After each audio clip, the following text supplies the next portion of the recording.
Every administration says the money is safe. Every government says it will deliver what it promises. But history has revealed their lies every time. From Rome to France, from the American Confederacy to modern Lebanon, people woke up one morning to find their earnings worthless, their salaries meaningless, and their futures taken over by the very systems they once believed in. Collapse is not rare. Collapse is the rule.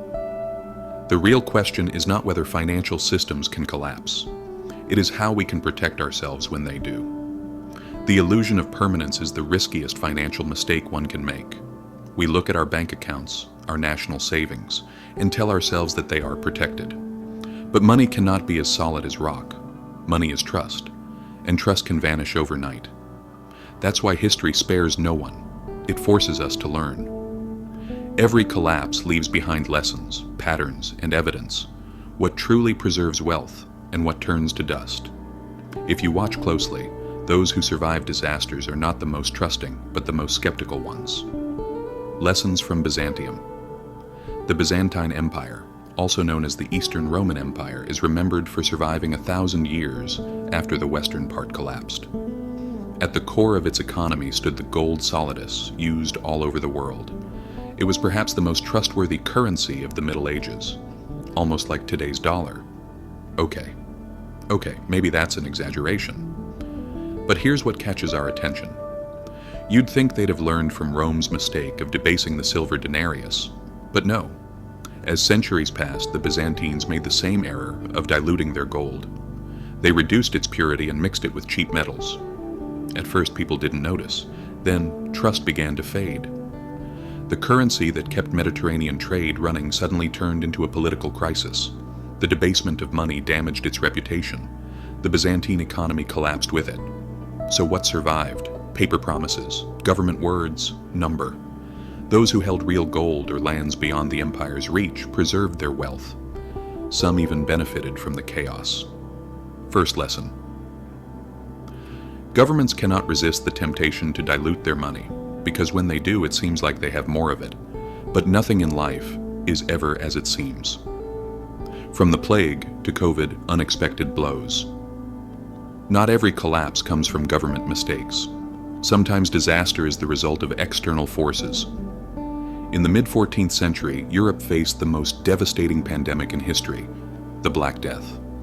Between 1347 and 1351, half of Europe's population died. Cities emptied, villages were looted, and trade almost ceased to exist. But the economic story didn't end with death. When half of the labor force disappeared, the value of labor rose. Survivors demanded higher wages. Food and land became abundant compared to people. Those with liquidity, money, goods, or labor suddenly held a huge advantage. Land that once cost a fortune was sold for nothing. Houses stood empty, fields grew wild, and buyers had their pick. Sounds familiar? You're right. During COVID, we saw a similar picture. Supply chains broke down, governments printed billions of dollars, and those with liquidity bought houses and cars, while salaried workers sank further down the pyramid. In America, housing prices soared, stock markets recovered quickly, yet millions couldn't pay their rent. The rhythm is clear. Pandemics redistribute wealth. They always have. After the Black Death, those with liquidity climbed the social ladder at lightning speed. After COVID, those with cash snatched up property, stocks, and business opportunities. Disturbing but true. Crises reward those with reserves and punish those without. Florence, the fall of unsinkable banks. Renaissance Florence in the 1340s was Europe's financial powerhouse. Established banks like Bardi and Peruzzi had lent vast sums to kings. The worst of it, enormous debts owed by King Edward III of England. When the king couldn't pay, the banks collapsed.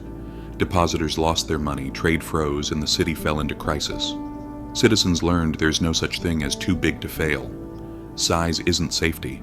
True security is risk awareness. This lesson repeated itself in events like Lehman Brothers, 2008, and Lebanese banks, 2019. The American Civil War, the tragedy of paper. Most people see the American Civil War as a conflict of politics and power. But behind it lay a fierce economic battle. Both the North and the South printed money to finance the war. The North's greenbacks weren't backed by gold, only by government decree. But the more they printed, the less valuable they became. The South's graybacks turned into the main characters of a catastrophe. Prices skyrocketed by thousands of times. Wages lost meaning. By 1865, Confederate money was dead. Survivors were those who held not paper, but land, gold, and food, tangible assets. America had witnessed the death of its own currency. Protection wasn't in your wallet. It was in value that couldn't be inflated. Revolutionary France. The collapse of promises. In the 1790s, revolutionaries abolished the monarchy, seized church lands, and issued a new currency called the assignat backed by those lands. But they kept printing more. Each new note devalued the previous one. Prices soared, wage increases couldn't keep up, and paper money turned to trash. Farmers refused to accept paper for food. They wanted gold or goods. Paris once again erupted in hunger riots. And who came out ahead? Of course, not those who held paper, but those who held gold, food, and land. The 1997 Asian crisis, the debt trap. A speculative attack that began in Thailand spread across Asia like dominoes. Thailand had borrowed heavily in US dollars. When the peg collapsed, those debts became unpayable overnight. Currencies crashed, unemployment surged, and the IMF took control. The ones hurt weren't hedge funds. They were ordinary people.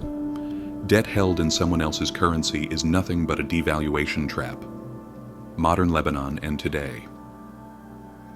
Between 2019 and 2021, Lebanese banks locked their doors. Accounts were frozen, withdrawals halted, and the lira lost over 90% of its value. Lifelong savings vanished overnight. The middle class, doctors, retirees, those who trusted the system most, took the hardest hit. Those who diversified, held real assets, or pulled their money out of banks survived. In 2008, Americans lost their homes while banks were bailed out. In 2020, trillions were printed. The rich saw their assets rise. Wages did not. In 2023, regional banks collapsed overnight. Once again, the lie of being too big to fail was exposed. So, how do you protect yourself? History gives no single answer. In Byzantium, gold. After the Black Death, liquidity. In Florence, don't blindly trust big banks. In the Confederacy, gold and land. In France, food and property. In Asia, avoid foreign debt. In Lebanon, don't keep money in banks for too long. The theme remains the same. Salvation isn't blind faith in paper or institutions, but recognizing real value. Collapse, disaster, and opportunity. Collapse is a disaster for the unprepared, but money for the prepared. Those with reserves, liquidity, and non-printable assets gather wealth in a world of crisis. After the Black Death, peasants became landowners. After 2008, those with cash bought cheap houses. As history says, protection isn't just defense, it's seizing opportunity. But wealth isn't just what you hold, it's about foresight. The survivors of history weren't only those with gold or property. They were bakers who could make bread, craftsmen who could repair tools, merchants who could supply goods. In every crisis, money becomes a groom with no dowry, worthless, but production never loses value. People still eat, build, trade, live. Life must go on. Those who can meet these needs never stay poor for long. True protection. Not blind faith in institutions, but owning real assets and using your skills wisely.